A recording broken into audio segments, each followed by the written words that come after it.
Inflation has been shape-shifting. Throughout the pandemic, in the summer of 2020, it was just a handful of goods, like lumber, who saw their prices spike because of an increase in discretionary demand.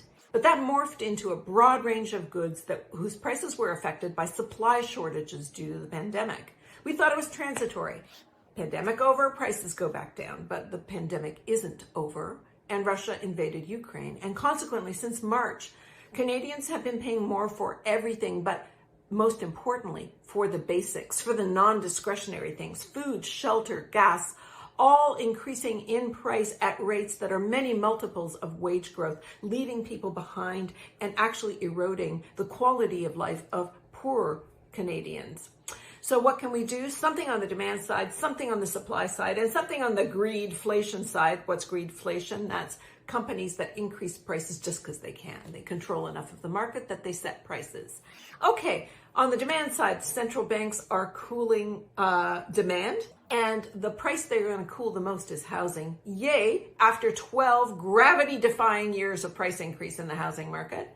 Gas prices will be cooled because OPEC is adding supply in the coming weeks.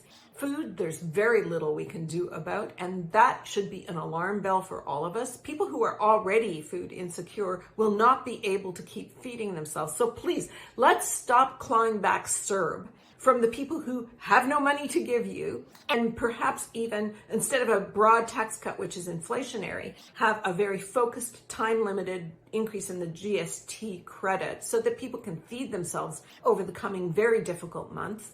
The second inflation hedge is make sure every job is a good job. If you're going to open the floodgates for temporary foreign workers because of labor shortages, can you please open the floodgates for transitions to permanence? Because otherwise you have developed a policy lever that is creating wage suppression. And finally, to prevent price gouging, please open up a body of the Competition Bureau that actually monitors how prices get set. There, in short, are 3 tools to deal with sizzling prices over the next sizzling months.